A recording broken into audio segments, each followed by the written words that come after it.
Hello, everyone. My name is Arla Snacken, and I am the Communications Manager for the Administration Division here at UC Berkeley. And I am thrilled to be your moderator for this session. I have the sincere pleasure of welcoming everyone to Mapping Success Through Culture Fit, Discovering Potential in Community and Collaboration, presented by Dr. Darla Shah. Darla Shah is the CEO of Talent Masters and has a distinguished 25-year HR career spanning small startups to Fortune 500 companies. With a PhD in organizational psychology, an MBA, and a master's in employment law, she holds advanced certifications in HR, executive coaching, and project management. At Talent Masters, she excels in pairing hiring managers with ideal candidates through innovative staffing, executive placement, and HR consulting services. Darla's unique blend of humor, strategy, psychology, and legal knowledge has made her a pivotal feature in creating inclusive, effective work environments across diverse organizational landscapes. Darla, the floor is yours. You can go ahead and share your screen and your presentation. Hi, my name is Darla Shah. As she said, I appreciate the introduction. It's a true pleasure to be here with everyone today. I'm really looking forward to the session, and hopefully y'all can get something good out of it. So we're just going to jump into it. Really want to talk. First of all, want to make sure everyone can see my screen. We're going to talk through some learning objectives today, mastering the art of defining and evaluating culture fit. So we're going to talk about that from both an employee standpoint as well as an employer. So I don't know if any of you are hiring managers or if you supervise others, or if you want to apply this in your own work. But we're gonna talk about how culture impacts organizations and why it's so important. And then we're going to talk about some strategies to kind of nurture those communities in our work lives.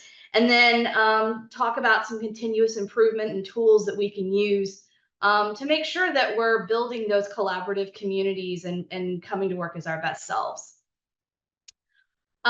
So this is our agenda. I know it looks like a lot, but I promise it'll go by very quickly. We're going to define culture. It's kind of a buzzword these days, and I really want to get into the nitty-gritty of what it means in reality.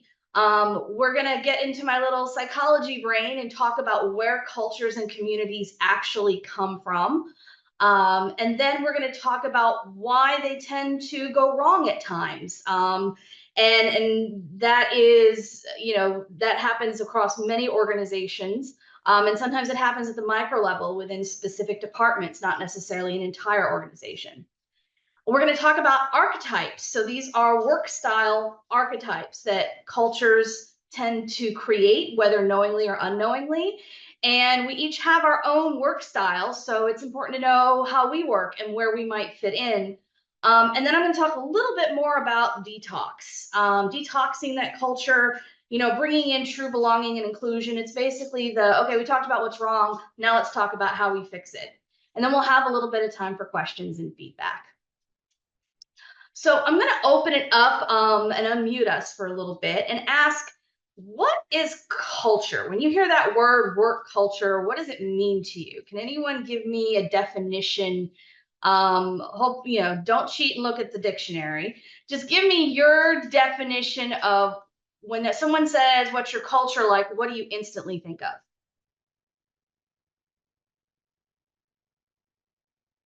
Anybody? Anybody? There's a gift card in it for you. So Can I bribe? We have some chats. We have what's the day-to-day vibe, shared values, a set of explicit and implicit expectations for how people behave. Oh, that's a good one. Professional terminology. Awesome. Yeah, those are really great examples. I love especially that one about the unspoken intentions of how we behave. The fact is, all of those are true. Culture is all encompassing. It's everywhere from how we collaborate to how we conduct a meeting to the policies that get put out to how we celebrate each other, like birthdays. and just how we work as people. So culture can be all of those things, but for our purposes, when we're talking about defining culture, again, people say it's so many things. It's product of compensation, it's the sum of values and rituals, it's how we do things. But for our purposes, we really want to talk about the fact that culture is based on community. It's how our community functions and works as a whole. It should not be based on sameness. Sameness is often used as a excuse to discriminate at times, which is sad because culture should not be used that way. I'll give you a perfect example. I've worked with organizations where, they're hiring for a role and they're like, you know what, this person just doesn't fit. We've got kind of this young hit team and this person, they're a little bit more seasoned, so we don't feel like they're going to fit in. Like, that is not what we're trying to do when we say culture. We don't want to homogenize. Culture is about how we work. Culture is about how we create our goals. It's the structure that and the community where we have our shared goals and behavioral norms, and that is true regardless of who you are. So the question is, why does that even matter? Why should you care about culture, and why should you care about it in your organization? Well, aside from the fact that it impacts you every single day, we need to kind of go back in time, and I mean way, way, way back in time. At a time when man was first figuring out how things work in this world. We were kind of alone, and we see that there's all these predators, there's rival tribes, there's the elements, there's all these things that threaten us in the environment. And going it alone could be quite dangerous, which is why we started creating these circles of protection where we had more people. We had shelter, food, protection, companionship. It's really hard to both build your tent, build the fire, hunt, and stay all night guarding your camp. So we had to share those responsibilities. That is where communities came from. That is why we as human beings are such social creatures. And even in a work environment, which is supposed to be professional, we create those communities. You see your coworkers more than you do your families. And so you develop friendships over time. One of my very best friends I met at work. I met I met my husband at work for all intents and purposes. So that is how our society functions, whether we know it or not. Now, the problem with this, of course, was when we created these environments, we had limited resources. So as a community, you'd have this is Joe Bob. He goes out there and he hunts, and he brings home this big slab of dinosaur meat. There we go. There's your dinosaur ribs. I watched the Flintstones as a child. I don't know if anyone else did, but and then this is Shmuley. This is my cousin Shmuley. He's an inventor. He's working on the wheel. Who do you think's going to win in a fight over that slab of meat? Does that raise your hand? Can anyone raise their hand if they think that my cousin Shmuley is going to win over Joe Bob? No one. Okay. So this is the problem. You have people that have limited resources, and you don't want to have to be fighting and getting an elbow in the eye in order to get your dinner. So we came up with this concept of hierarchies, and hierarchies allow the people at the top to get a little bit more benefit. Because they were the leaders, right? So they got a bigger share of the meat. And then you would so on down the line, everyone got their share. No one is offended that your boss makes more money than you do. This is how ingrained it is in our system right now. No one's really offended. We just want to move up in the hierarchy so we can make up more money. The problem with that, though, is that it didn't come free. With the hierarchy, the higher up you went, you had to provide more. You had to provide things like safety and security. You had to provide purpose and social fulfillment for your tribe. I don't know if anyone remembers, the big recession crisis where, everyone was getting all these bailouts and we felt like the banks were, kind of messing people up. Everyone was really offended by that. And we weren't offended so much by, the fact that people were wealthy and had money. It was the fact that they violated that inherent social contract. They betrayed the trust, right? They were already wealthy, and then they were taking even more that we felt was undeserved. That's because this is an unconscious ingrained social contract. So we ask that our leaders provide us with justice, safety, security, purpose, social fulfillment, even in a work environment. Because that is, again, that social contract. We want it from our president. We want it from every leader that we put in office. And so that is where it all goes wrong. That is where the tension comes from. Because a lot of companies are businesses that function more like a machine that is generating cash rather than a community that's putting the welfare of its people first. Now, that's not to say they can't do both. They can, but it takes more work. I'm talking about the inherent conflicts of purpose there, right? There are some wonderful leaders who come in and say, you know what, I'm going to put my people first, right? Or I'm going to at least make them of equal priority. And that's fantastic. If you have an environment like that, keep that person on your payroll. But I've worked with companies where that doesn't happen, where I literally have to go into the boardroom and beg just to give people a birthday present or something, even just something small. So this is where it comes into play, this tension between everyone and their companies at times. And there creates this imbalance and gap. Companies want they want profit. There's a shareholder supremacy doctrine. They want the best leadership. They have the company interest versus the individual, whereas most people, they just want a comfortable wage, but they also want goals and connection and care. And so when we have this gap, that is where we have to find a way to ease that tension and make it a win-win for both sides. One of the ways we can do that, though, is addressing this toxicity that comes into play. And this can happen at all levels of the organization. The reason why this costs companies so much is because of their turnover primarily. Companies that have what's called a toxic culture have about 200% greater turnover than companies that don't. High absenteeism, low productivity, higher healthcare costs. But for employees, it's also bad. You've got greater illnesses, right?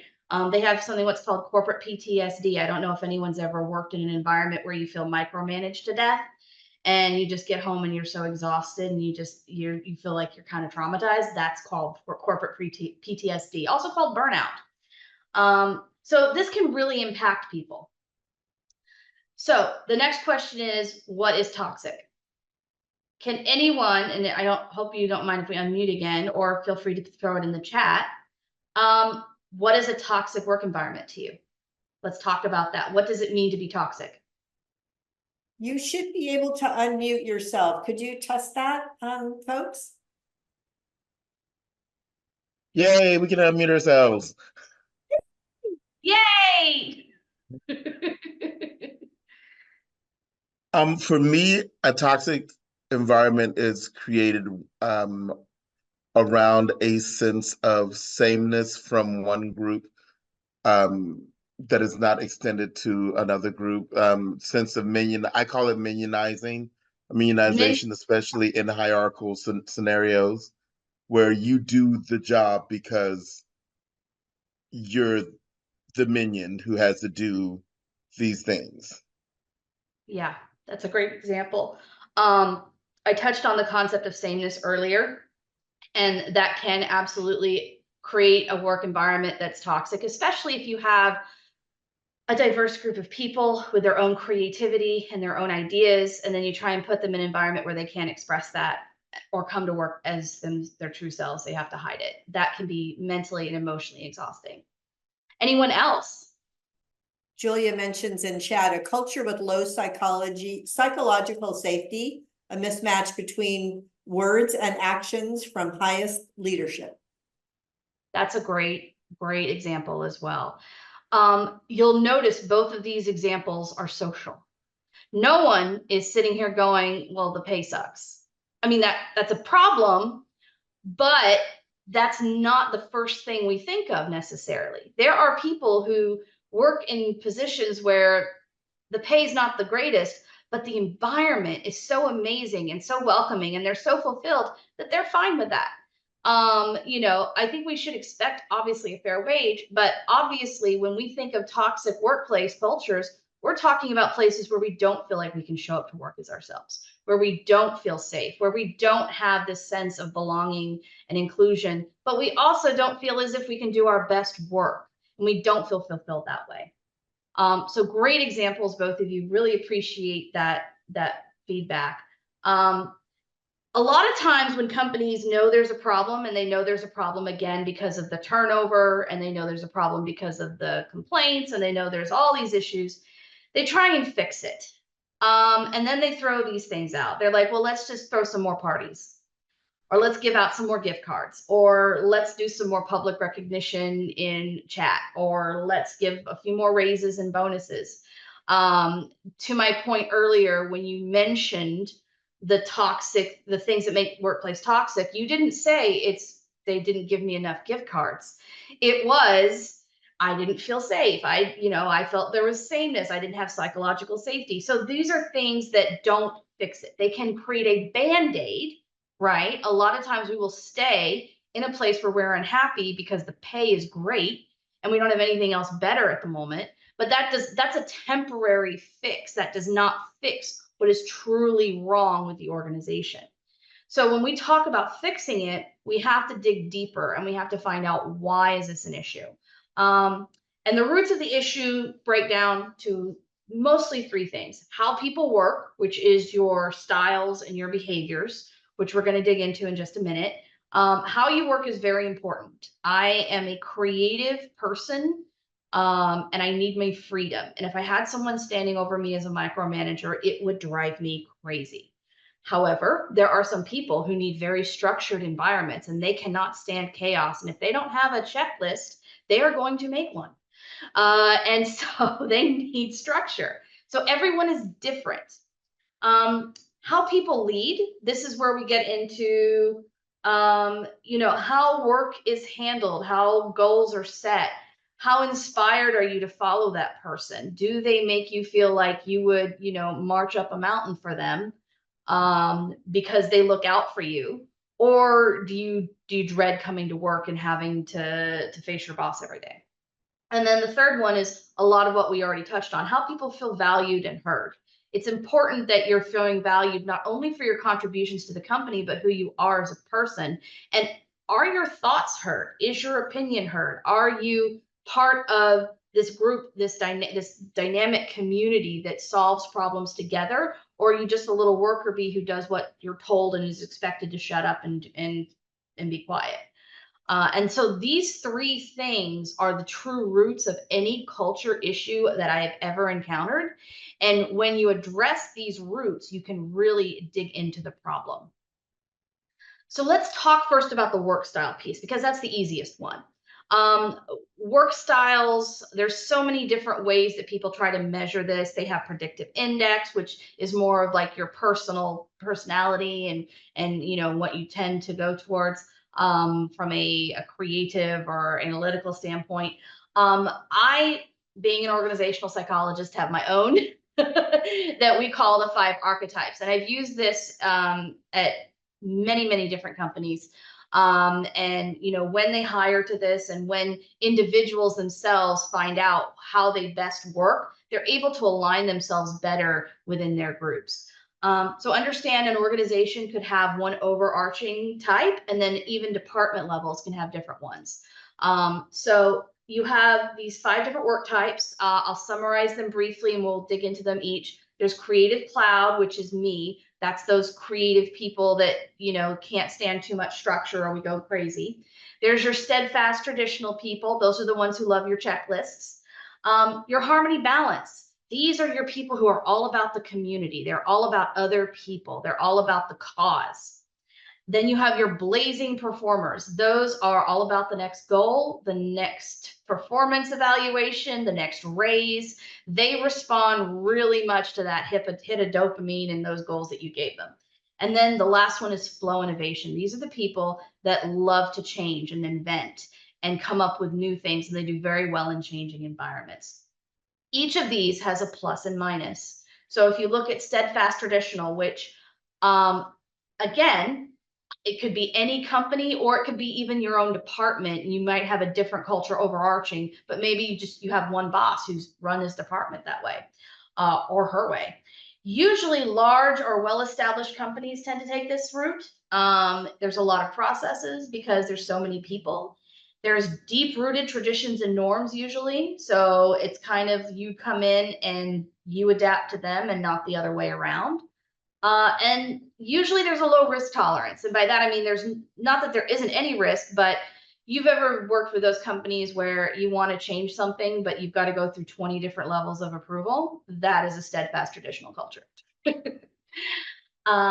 It's stable. There's strong processes. It's highly structured. It's advanced systems. Usually you have good resources, so the pay is fairly decent, but it's very slow to change. And the hierarchies are very rigid. And oftentimes, if you're someone who needs a little bit more creativity, independence, and wants to change stuff, it can be frustrating.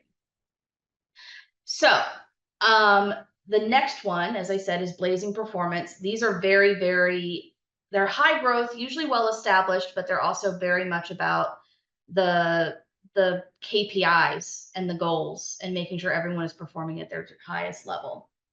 Highly developed tradition and norms, and by that I mean that they have them, but they're not necessarily completely ingrained in stone. You can change them over time, and they will change if it will get them to that next level.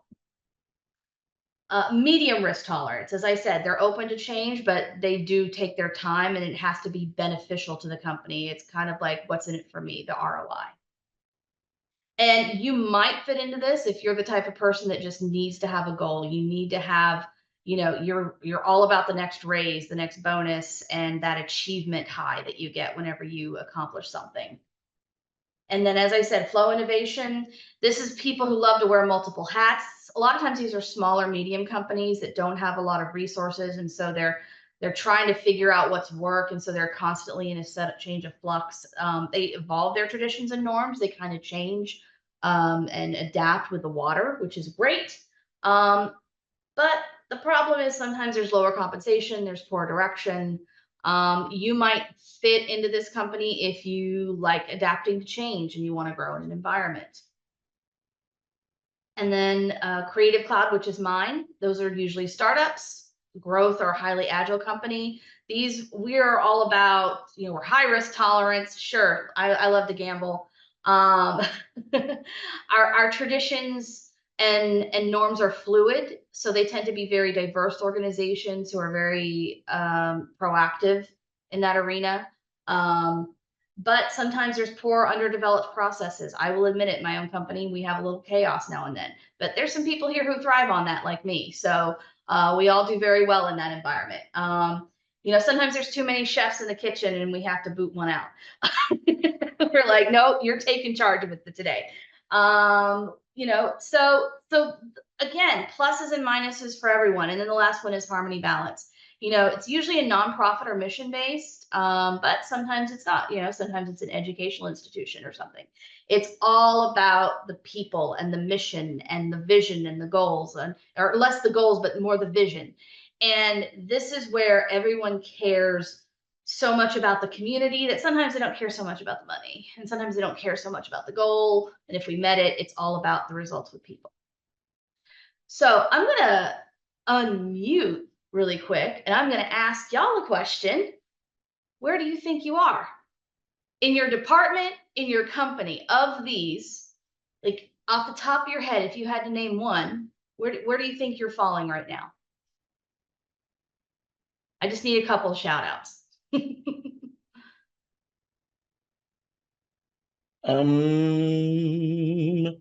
think I fall in the harmony.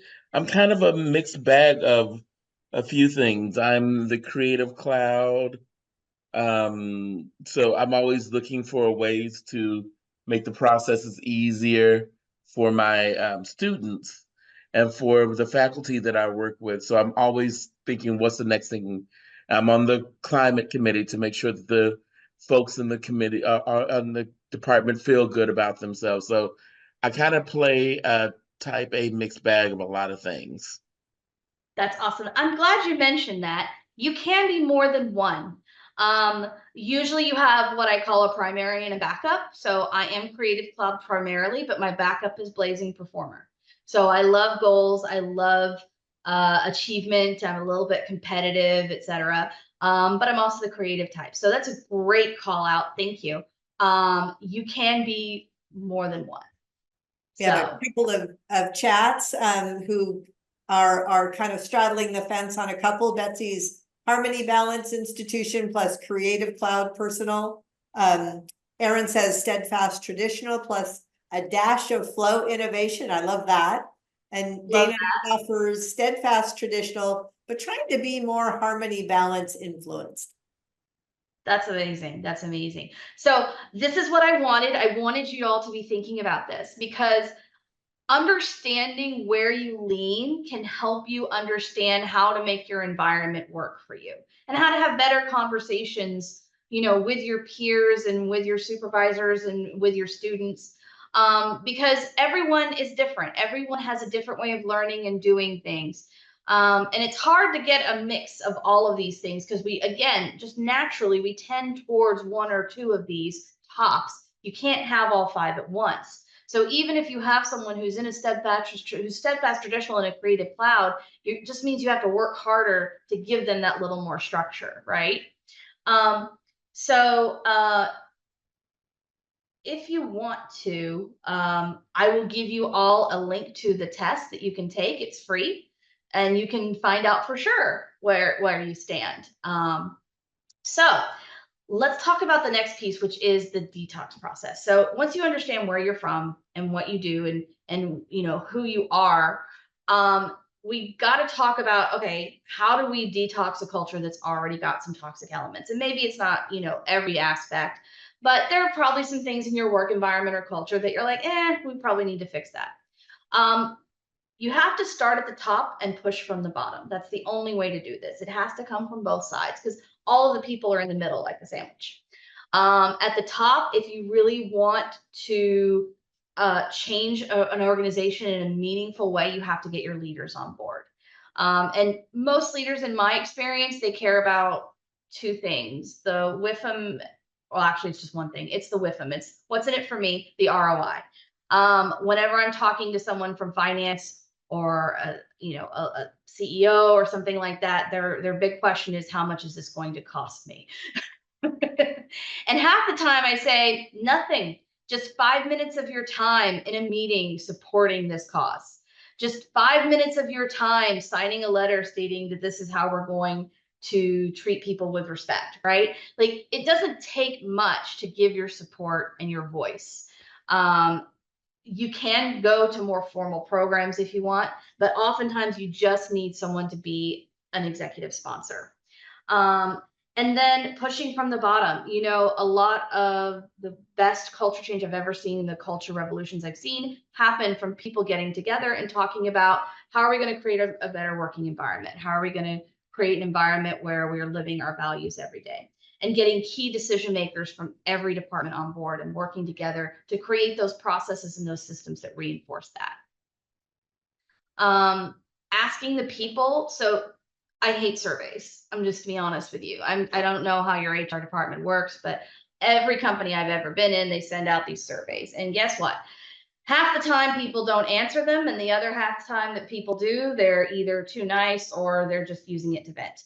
I don't usually get a lot out of it. Lots of times it's because people are afraid to respond. They're worried that someone will figure out who it is, who they're saying that to, and they don't want to be honest. And so they're worried about the anonymity of it. So I like talking. I know it's a weird concept in this digital age, but I actually like talking to people and asking them in person, what is going on? What's wrong? How do we fix it? Do interviews, you know, keep it confidential, listen and verify, and then act on what you hear, right? And that's what I would suggest if you're a leader or, you know, if you're having any kind of situation, is that you talk to people rather than just send out surveys. Creating safe spaces is so important. Places where people can come to work as themselves. They can feel heard. They can feel, you know, that they don't have to hide who they are out of fear of being judged. And that is probably the biggest way you can start building that environment and detoxifying a culture. As I said, here's a place where you can scan and find out who you are, knowing yourself, as I said. So I'm glad I forgot I included this in here. So that's wonderful. I will make sure you guys get this QR code as well.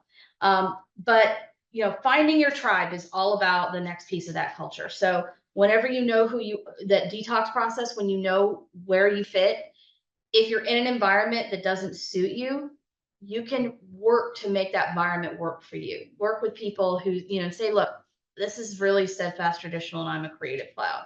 Is there some way you can give me a little more creative freedom here? Can I go a little bit off book? I need a little bit more independence, right? Give voice to that. And then work to build an environment that incorporates more than one dominant work style or archetype. And then as a company, if you're a leader in a company, again, I think it's important to know where your department fits and your organization as a whole. So I don't know if there's any leaders in here, but you can answer these questions as just an employee as well to figure out what environment you're currently in. And it's a great tool to know where you're, who you are, and then what environment you're in, and then using those together to figure out that solution. So finding the right fit. I don't know if any one of you are hiring managers and you have to interview and do hiring, but I highly suggest that when you do talk to people, you keep this in mind. We're talking about pay transparency a lot in this. I feel like that's important, but more important is being transparent about the work environment, right? Are people unconsciously expected to have their phone on and respond to emails when they're on vacation? If so, you need to make that a spoken rule, not an unspoken rule. I think it's absolutely horrible. But if that's something that happens in an environment, you need to be, you need to tell people that, yeah, we're a blazing performance culture and we're always on. There's technically no time off, even though you're getting paid to be time off. So that's my point, is like, you've got to make sure that you are being transparent with everything. Asking questions about work style within the interview, asking, are you someone who needs a checklist? Are you someone who cares more about people than processes? Because you could be a harmony balance then, but we're a blazing performance, so that won't work. Understanding the candidate experience and who you're bringing into your work environment is important up front. I add getting to know them as a person without getting into legally problematic questions.